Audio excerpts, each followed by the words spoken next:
ทุกคนมื้ออื่นสิมีการพาน้องลมบ้านมื้อนี้เอาห้างเอาเหือมาใหม่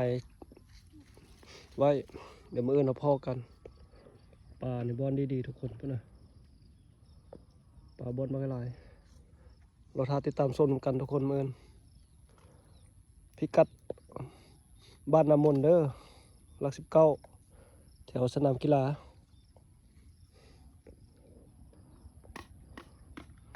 ปลาป้อนหลายเลยเราท่าติดตามชมกันมื้ออื่นเดี๋ยวพอกัน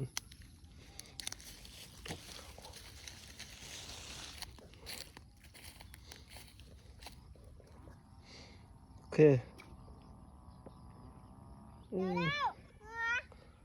บ่อนหลายปลา